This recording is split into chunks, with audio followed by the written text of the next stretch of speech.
ജയപ്രസാദ് സാറേ, തെരഞ്ഞെടുപ്പിന് മുമ്പ് വരെ കേരളത്തിൽ വലിയ കോലാഹലമായിരുന്നു. ഡീലുണ്ട്.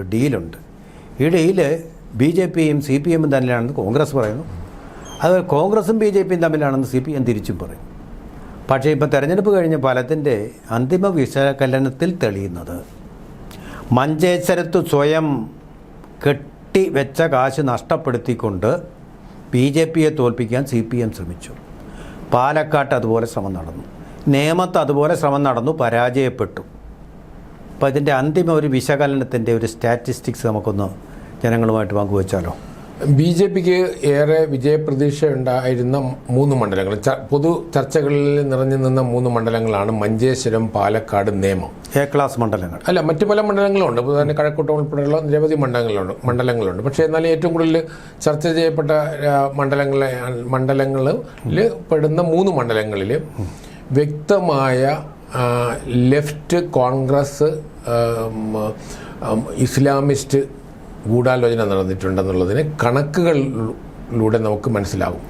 അപ്പോൾ അതിൽ നമുക്ക് മഞ്ചേശ്വരത്തിൻ്റെ കണക്ക് വരാം. മഞ്ചേശ്വരത്തിൽ CPM പല തവണ ജയിച്ചിട്ടുള്ള മണ്ഡലമാണ്. 2006 ഉൾപ്പെടെ പലപ്പോഴും ജയിച്ചിട്ടുള്ള മണ്ഡലമാണ്. അതായത് CPMന് വിജയ സാധ്യതയുള്ള ഒരു മണ്ഡലമായിരുന്നു മഞ്ചേശ്വരം.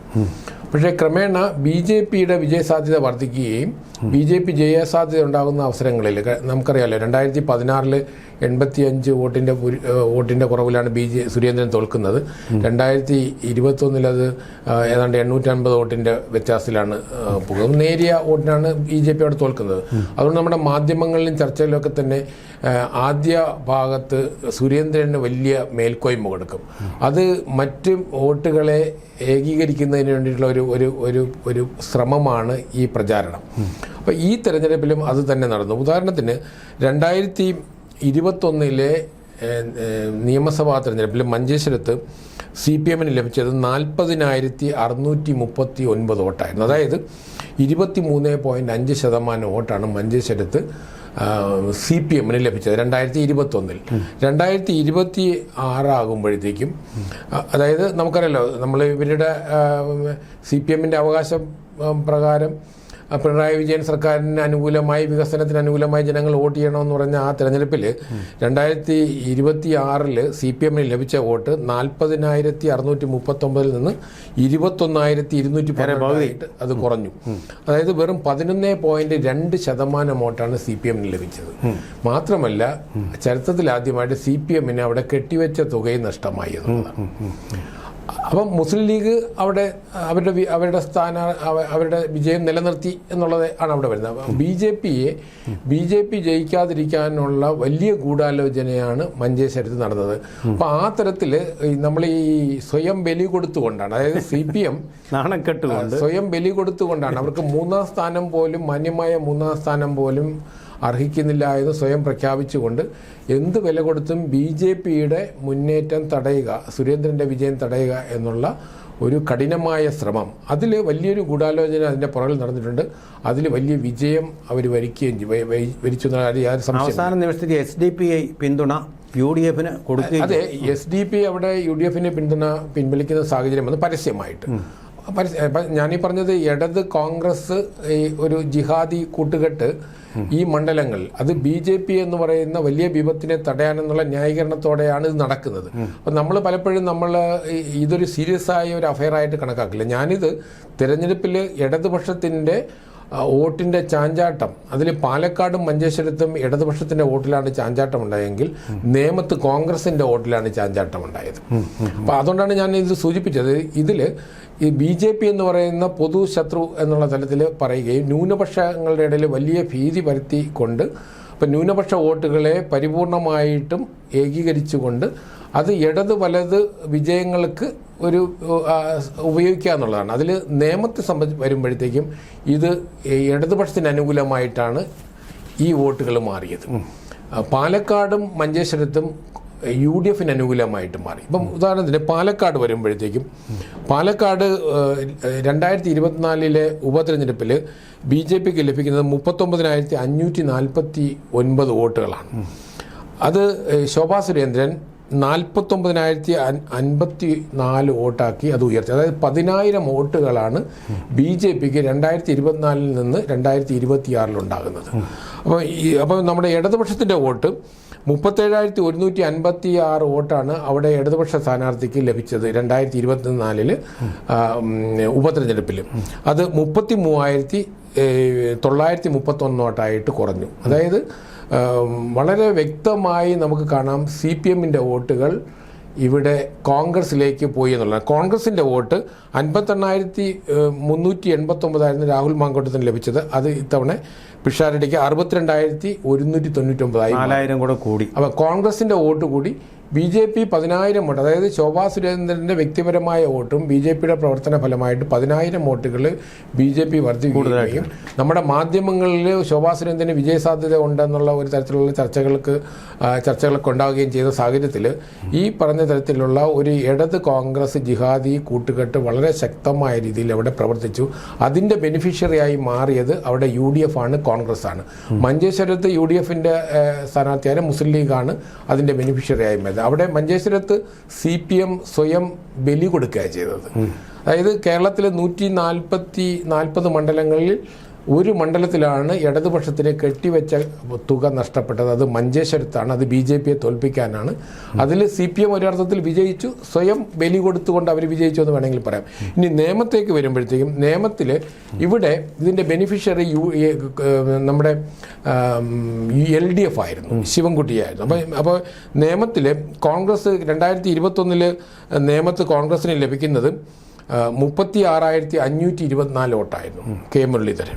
അപ്പോൾ 2026 ആകുമ്പോഴത്തേക്കും അത് 29,730 വോട്ടായി കുറഞ്ഞു. അതായത് കേവലം 21.5% വോട്ടാണ് ശബരിനാഥിന് ലഭിച്ചത്. അത് മുരളീധരൻ നിന്നപ്പോഴത്തേക്കും അത് 25.1%, 5% കുറവ് നിയമത്തുണ്ടായി.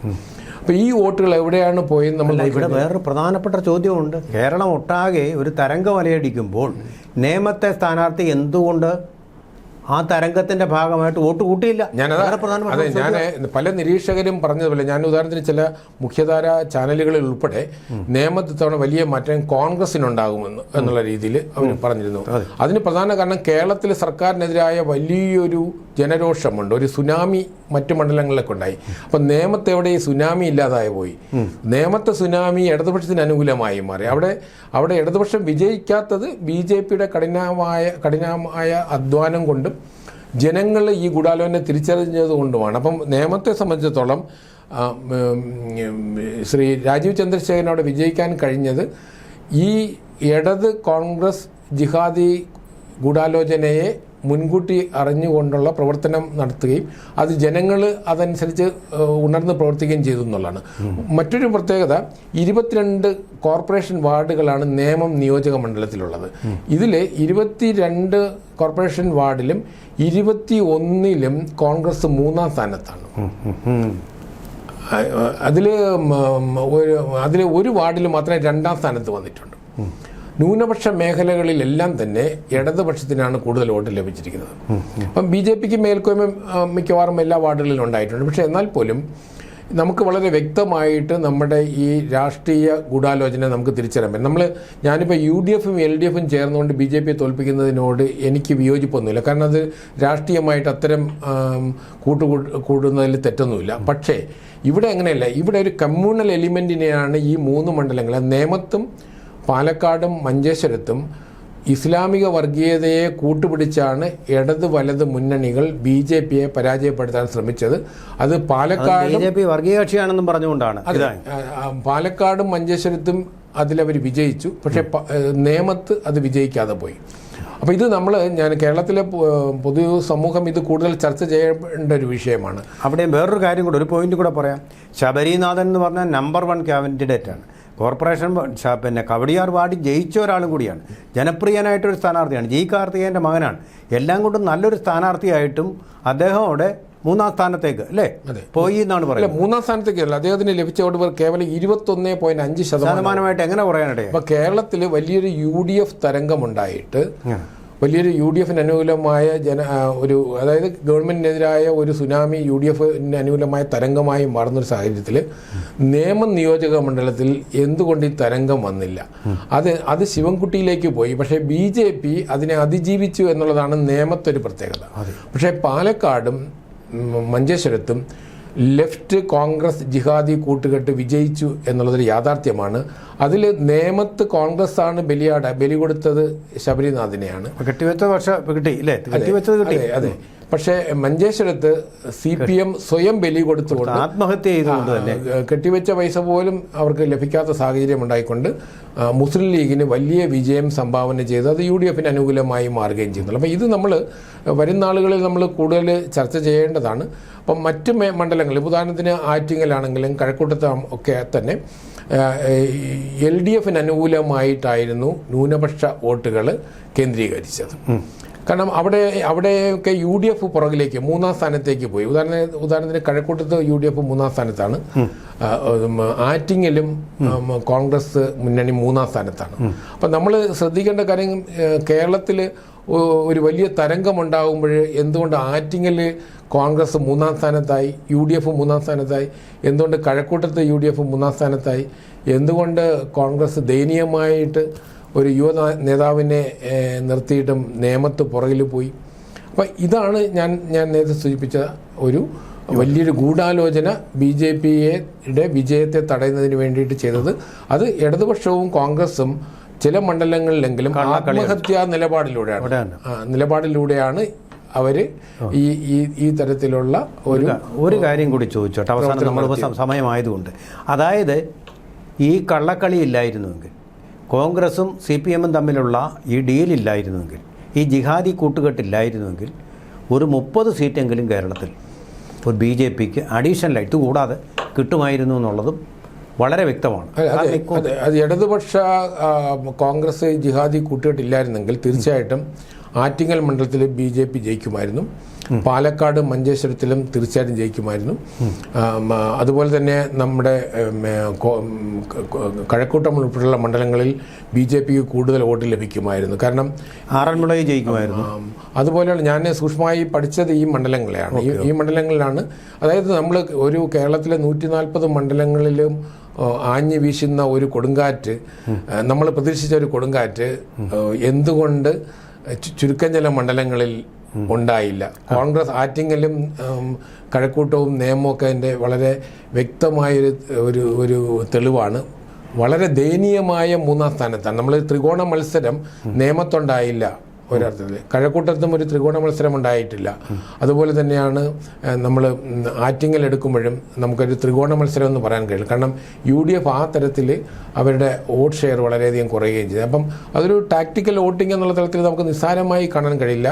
കാരണം അതിൻ്റെ പുറകിൽ ഒരു മതപരമായ വോട്ടിൻ്റെ ധ്രുവീകരണം കൂടെ നടന്നു എന്നുള്ളതാണ്. അതാണ് അതിൻ്റെ അപകടമായി ഞാൻ കാണുന്നത്. ജനാധിപത്യത്തിൻ്റെ അട്ടിമറിക്കലാണ്. അതെ.